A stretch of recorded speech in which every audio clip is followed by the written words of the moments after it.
Oye, viejo, no se escucha. Ya le moví ese pedo y no me da. Y ahorita ya estamos al aire. No puedo hacer nada ahorita. ¿No te da? No. ¿En el Zoom ya le moviste y todo? Ujú. ¿Cómo tienes en el escritorio, cómo lo tienes?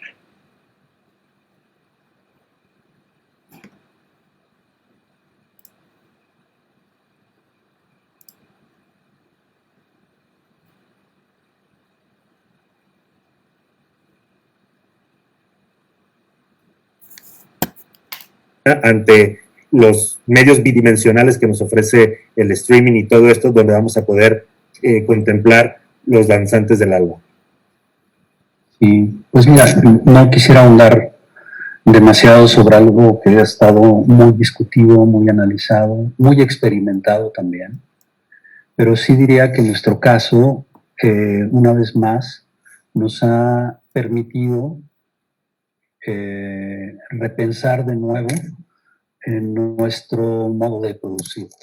Y esta idea de que estas condiciones te obligan de nuevo a colocarte en un sitio que no habías imaginado.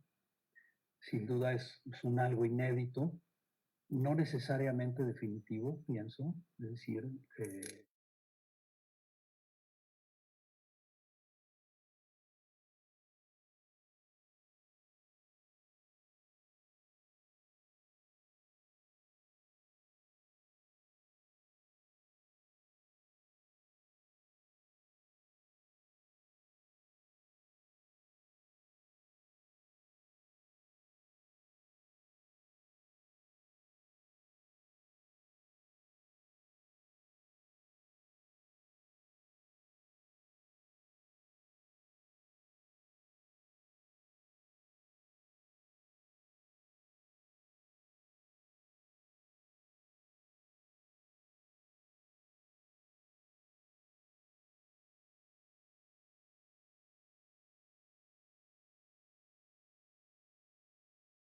en estas condiciones en donde la comparecencia ha quedado relativizada, la copresencia entre artistas y espectadores está por lo menos situada en un territorio ambiguo. Y a partir de ahí, pues encontrar respuestas en, en, en un modo artístico, pero también en un modo reflexivo sobre qué toca hacer en un momento, ¿no? Y creo que Danzantes del Alba ha sido una primera aproximación a una forma de responder a lo que nosotros logramos imaginar de este momento que estamos viviendo, ¿no? Quizás entrando ya en ese tema, lo que en un principio fue pensado como una instalación habitada, como una pieza escénica, ahora se nos ha permitido la posibilidad de no solo imaginarla así, sino también, además, pensarla como una pieza visual hecha para verse a través de la pantalla. Lo cual querría decir que más que limitarnos, pienso que amplía el horizonte de los formatos en los que puede verse Danzantes del Alba, ¿no? Es decir, sigue pensándose como una pieza escénica, eh, una pieza presencial, también como una instalación que nosotros llamamos instalación habitada o instalación viva, es decir, un espacio en donde tú puedas recorrer a la manera de una instalación estos paisajes que nosotros hemos ido construyendo a partir de, eh, de estos trajes que fueron confeccionados de una manera muy particular y que nos permite pensar la pieza en distintos.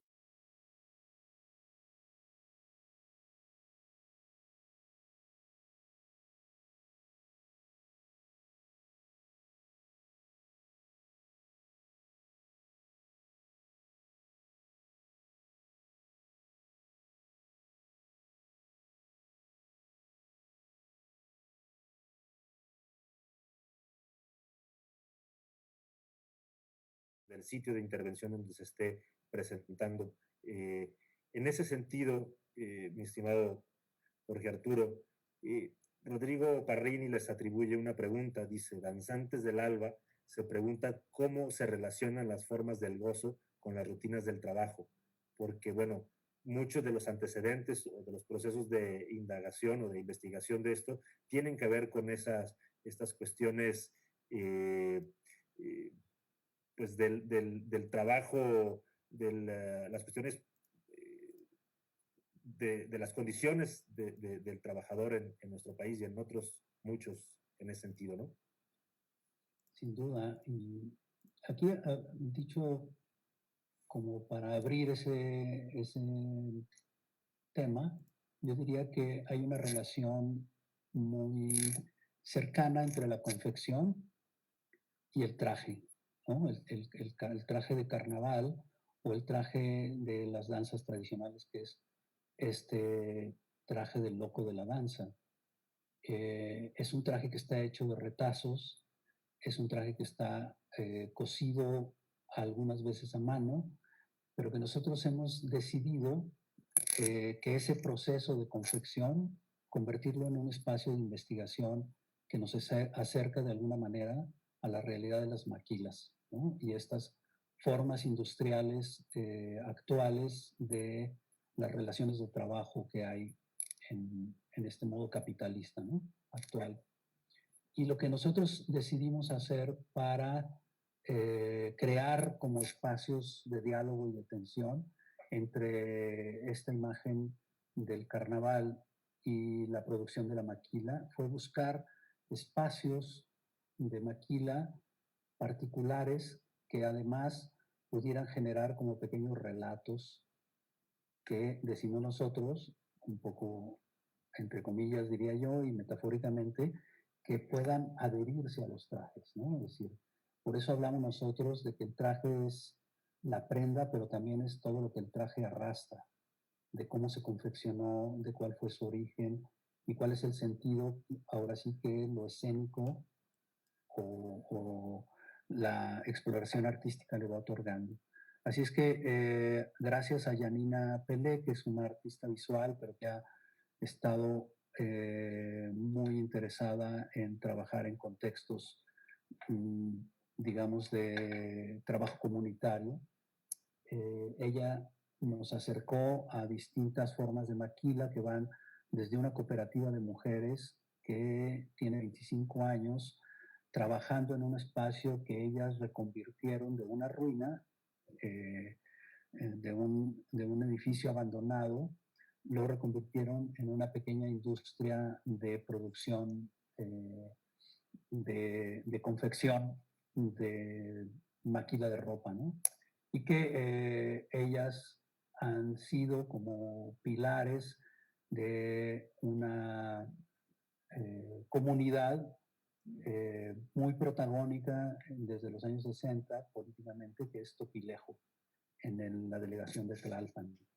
De la misma manera nos acercamos y se produjeron algunos trajes en Santa Clara, Ecatepec, con una familia que había pertenecido a su vez a una cooperativa que terminó en la quiebra y que se deshizo, pero que quienes trabajaron en ella siguen trabajando lo que llaman estas maquilas de sala en sus propias casas con sus máquinas de coser. Y por último,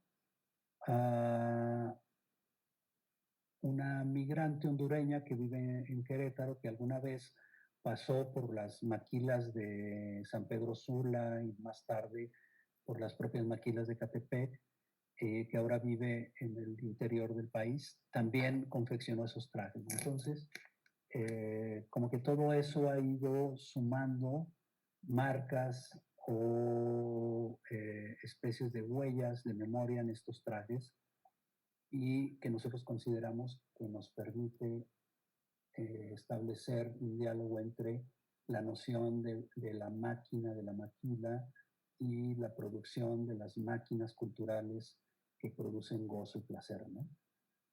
Ahí la danza, los danzantes del alba, digamos, recorren México entre refugios de migrantes, maquiladoras, prisiones, edificios abandonados, pequeños pueblos, y esos trajes, a su vez, han transitado en esos recorridos, ¿no?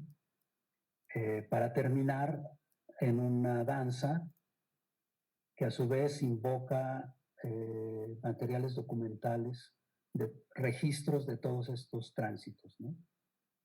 Digamos que esa es como la base desde donde nosotros armamos esta pieza.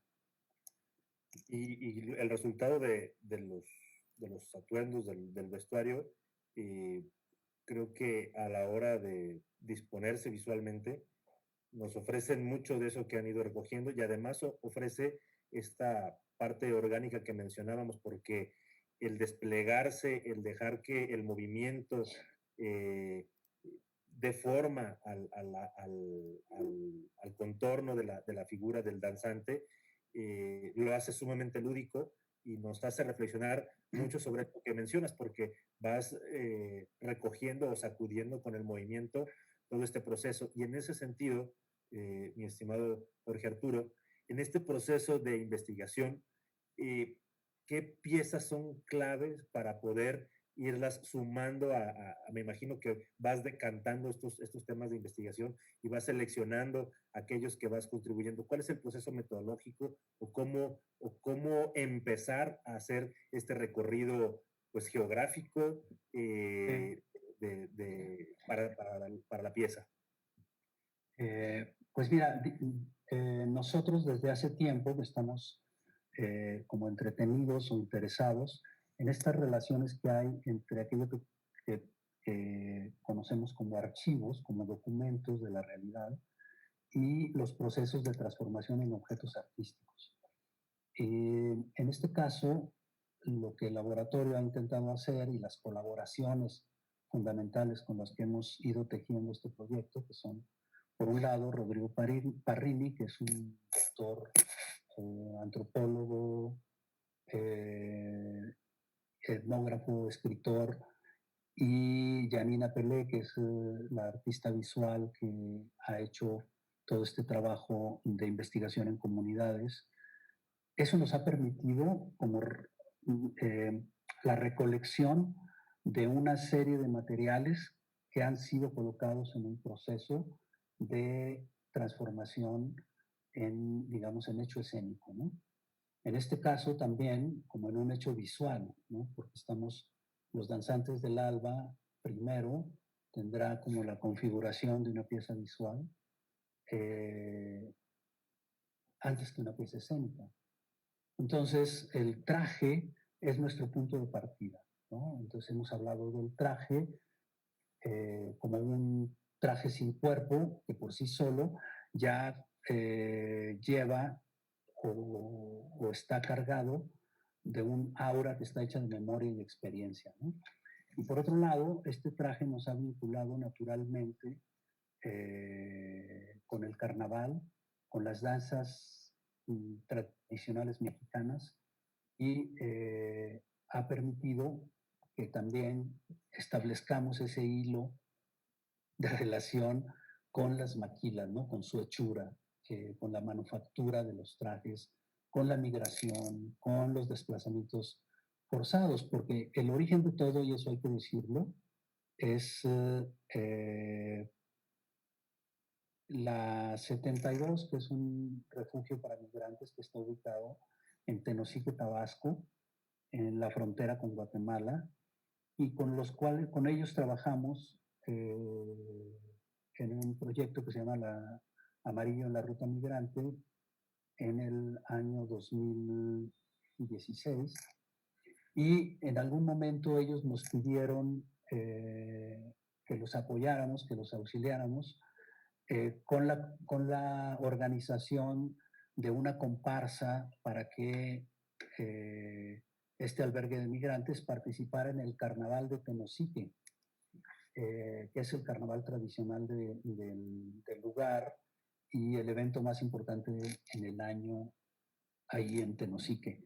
Y la 72, en un momento de mucha fricción social entre migrantes, la comunidad, las autoridades, decidieron participar en este carnaval y nos pidieron que los ayudáramos a organizarlo. Y nosotros fuimos ahí para construir junto con ellos los trajes y las máscaras con los que iban a participar y decidimos pedirle a Janina Pelé la confección de 2 trajes de este personaje que se llama el Loco de la Danza para llevarlos y que fuera nuestra aportación, digamos, a este carnaval.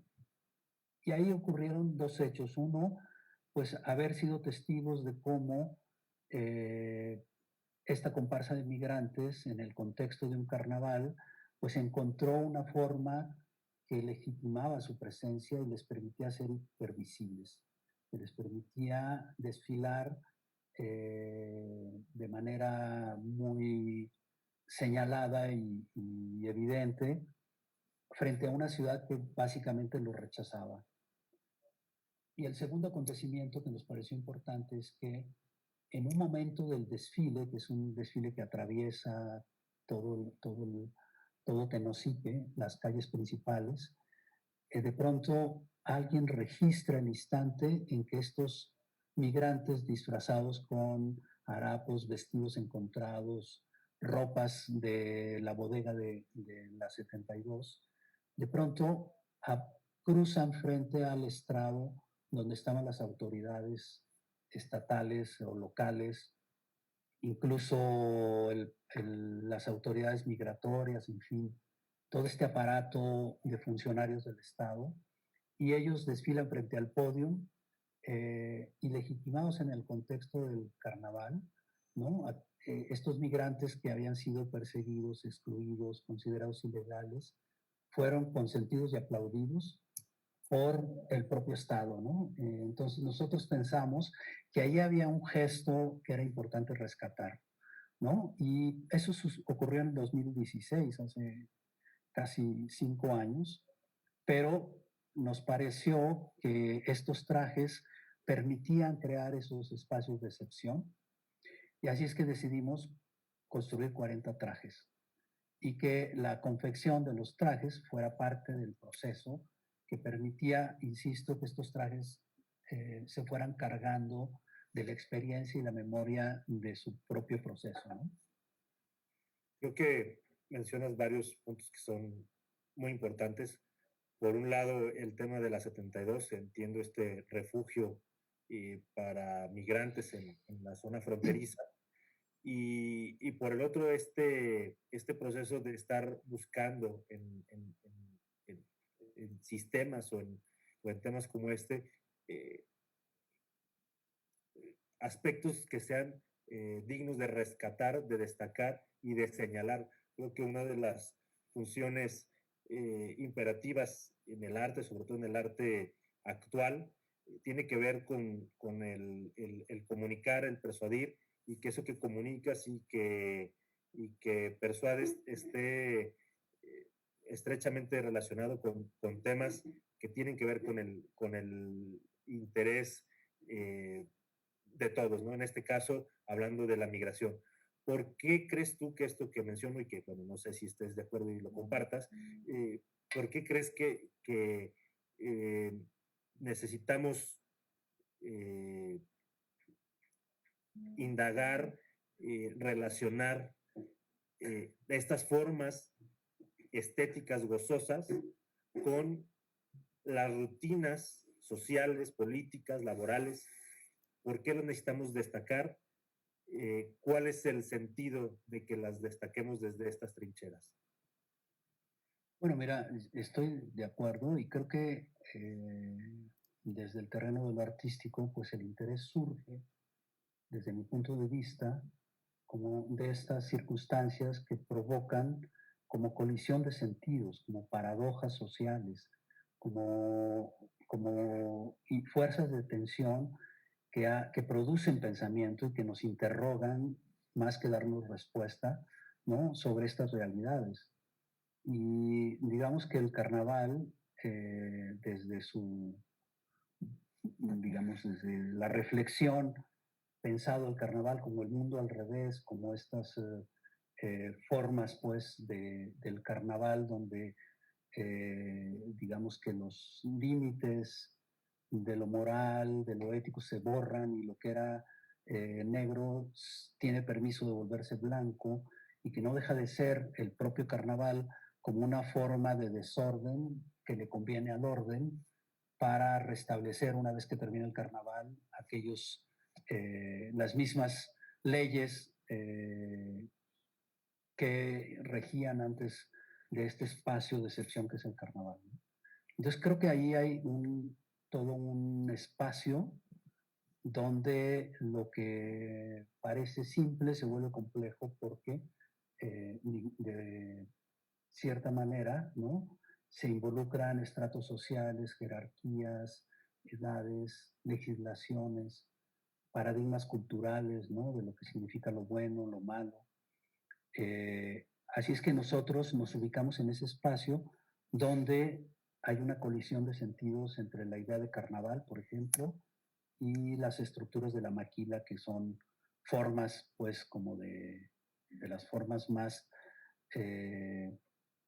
establecidas en México de estas formas de explotación capitalista, ¿no?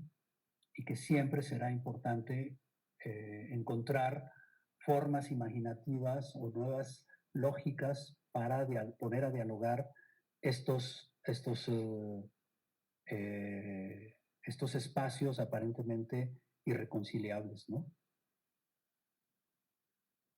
Creo que estos resultados se vuelven sumamente plásticos, lo mencionábamos hace unos minutos, y a los públicos, a la gente que hemos estado acostumbrados a ver eh, danza de las diferentes manifestaciones, danza contemporánea y demás, que ahora se vuelve sumamente visual por todo lo que hemos mencionado. ¿Qué elementos habría que considerar para aproximarnos directamente a la pieza a la hora de estarla contemplando? Yo creo que lo que hay aquí en el proyecto, digamos, es una aproximación más que a la danza, es a cómo podemos imaginar un cuerpo en esos contextos de las danzas tradicionales o de los impulsos corporales del carnaval, ¿no? Eh, ¿Qué fuerzas corporales se desatan, como dice Rodrigo Parrini, en estas relaciones entre la danza, el carnaval y el trabajo? De tal manera que para nosotros, primero, los cuerpos dejan una huella, eh, crean una estela, ¿no? Y el ejercicio poético que nosotros podemos hacer a partir de eso está en la memoria de los pies, está en la persistencia de la danza cuando hablamos de danzas tradicionales, ¿no? Que son ritos a veces casi ritos ancestrales, pero también ritos que están invocando un cuerpo que casi alcanza el trance en su repetición. Pensamos que no es tanto una idea coreográfica, sino más bien como la puesta la puesta experimental de una serie de manifestaciones del cuerpo en la danza, las que hacen que este traje de pronto pueda ser habitado.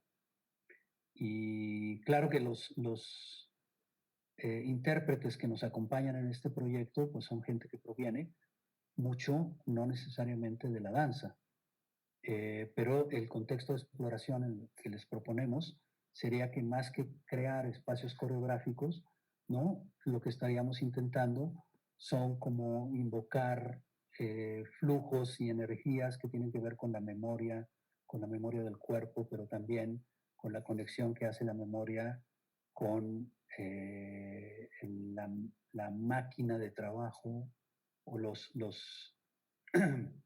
digamos, las realidades maquinales de estas fábricas y sus relaciones con la danza, ¿no? Los gestos del trabajo hechos cuerpo. En ese sentido, mi estimado Jorge Arturo, hemos estado hablando de lo que encontraste o lo que has visto en la 72 y en otros centros de detención o de refugio para migrantes. ¿Y qué similitudes has encontrado en ese trabajo que has cubierto en estos centros y lo que podemos encontrar en una maquila, cualquiera que sea el producto que estén realizando, ya en el interior del país.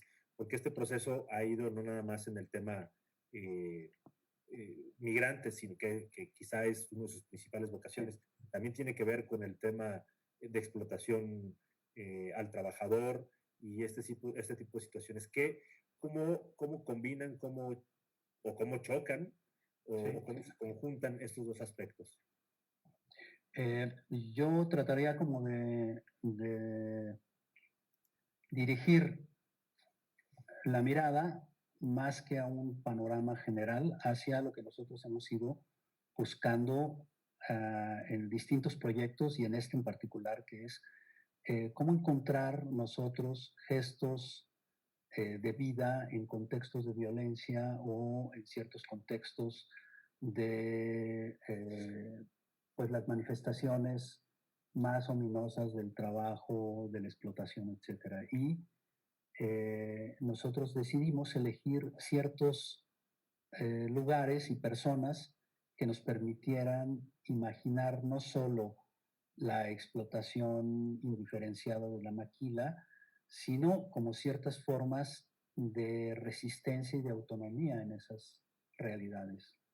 Así, por ejemplo, el CESAM es un centro de servicio y atención a la mujer de Topilejo, es una cooperativa organizada que a través de la maquila y de sus formas pues, lógicas de trabajo industrial, también ellas son líderes importantes de su propia comunidad como mujeres, también como forma de organización y han generado también espacios importantes en la comunidad, como un comedor que está en la misma maquila, en el que ellas todos los días producen 80 comidas que, eh, con las que todo el que quiera acercarse lo puede hacer y cuesta 5 pesos la comida, ¿no? Es que es un asunto estrictamente simbólico.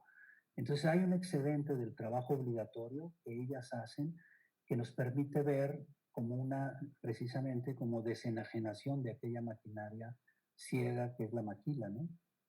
De la misma manera que esta mujer centroamericana ha logrado sobreponerse a su propio, a las adversidades de su propia condición como mujer, como migrante, y ahora ella instala un propio taller y ella está como construyendo una especie de futuro en medio, pues, insisto, como de toda la adversidad. Entonces son como también expresiones artesanales, ¿no?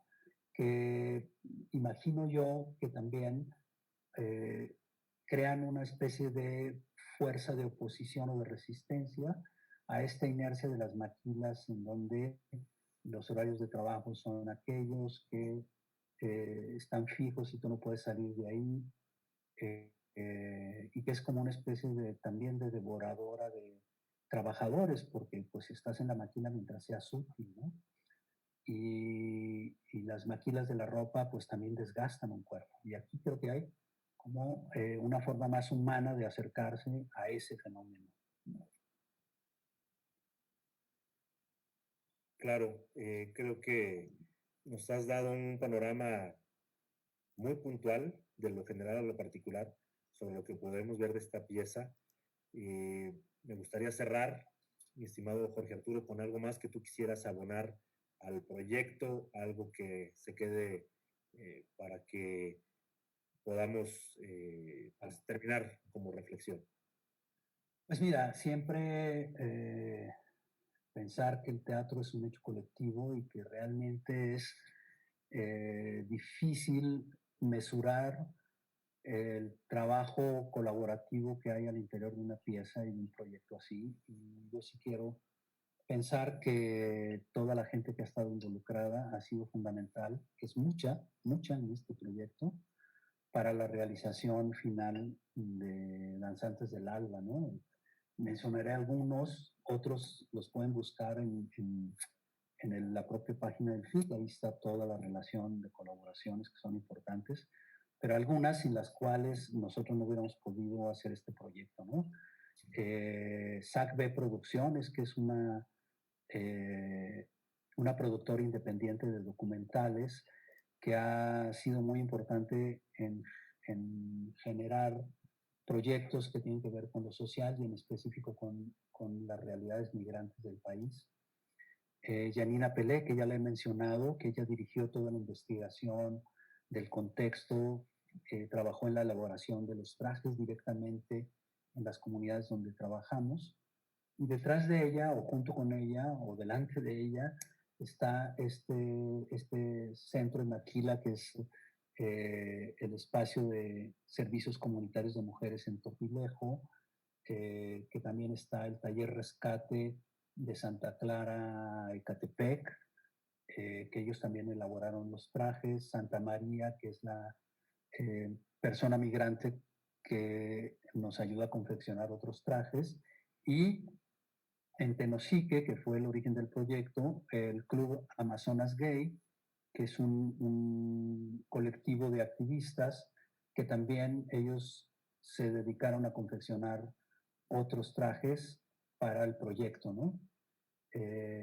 Y pues todos los intérpretes que nos acompañan, y finalmente una parte importante de este proyecto fue el encuentro que hicimos entre estos personajes del Loco de la Danza con los danzantes Chita Corpo de Magdalena Bocha en Temascalcingo, en el Estado de México, en el que ellos nos ayudaron a hacer como una especie de cruce y acompañamiento entre estas danzas de la danza del Chita Corpo de Temascalcingo y estas danzas de carnaval, que tiene un peso muy importante en esta pieza. Y claro, digamos, la confianza y la colaboración en esta coproducción con el Festival Internacional Cervantino en su edición 48 y con Teatro UNAM, a partir de los cuales pues logramos imaginar este proyecto, por lo menos con dos salidas. Una que será esta que se estrena el día 14 en redes y a través de streaming, y una pieza en espacio abierto que estamos pensando, si todo va bien, hacer en la UNAM en el mes de enero. Pues, mi estimado Jorge Arturo, creo que has sintetizado todo muy bien. Los procesos creativos hoy en día inciden en muchas cuestiones, las cuestiones sociales, las cuestiones políticas, género, en fin, y creo que esta pieza que vamos a ver con ustedes el 14 y el 15 de octubre a las 19 horas por los streaming del Instituto Cultural de León, Facebook principalmente, pues nos van a dar una clara idea de que cómo Danzantes del Alba es una muestra muy visual, muy escénica, y que entre las dos disciplinas, entre lo escénico y lo visual, nos comunican, nos persuaden y nos invitan a reflexionar sobre todos estos temas que tú has desmenuzado y que tienen que ver con nuestra realidad, y que los procesos artísticos hoy en día son un medio sumamente importante para invitar a la reflexión, a señalar, a constatar, y creo que Danzantes del Alba es prueba de ello, y va a ser un deleite visual, un deleite sensorial y un momento sumamente oportuno para reflexionar sobre estos temas que son tan actuales y vigentes como el arte, y tan actuales y vigentes como lo que nos pasa cada día y que muchas veces dejamos de mirar por propias, pues por los propios ritmos de vida que tenemos, pero que es sumamente vital que estemos al tanto, y Danzantes del Alba nos invita a ello con puesta en escena. Te agradezco mucho, mi estimado Jorge Arturo. Pues nos veremos pronto. Un abrazo a la distancia por mientras. Encantado, y igual un abrazo de regreso, y los esperamos el 14 para dialogar sobre esta proposición que estamos haciendo en este 2021, que se nos fue sin pensar o pensado mucho, ¿no? Sí, de pronto llevábamos 6 meses de confinamiento y de pronto ya llegamos a octubre, ¿no? Entonces se acabó el año y se nos fue en esto, y confiados en que pues como todo esto pasará y podamos en un futuro en cercano plazo poder contemplar esas manifestaciones ya en cuestiones pues mucho más de aproximación, ¿no? Que siempre la distancia nos reúne a través de estos soportes, pero que las experiencias vívidas del arte, los recorridos, el llegar al lugar, el sentarte, el hacer todo esto, son experiencias que todavía las cuestiones tecnológicas nos superan. Así es que será muy grato en algún momento ver una intervención de los danzantes del alba en algún complejo, puede ser sala de teatro, puede ser el campo, puede ser una maquiladora, pero estamos seguros que pronto lo podemos contemplar de esa manera. Esperemos que sí. Y muy agradecido por el interés. Okay, bueno, pues te agradezco. Te mando un abrazo a la distancia y pues nos vemos en el Cervantino ya en unos cuantos días a las 17 horas del 14 y 15 de octubre. Un abrazo, mi estimado Jorge Arturo. Hasta luego entonces, gracias por todo. Gracias, hasta pronto.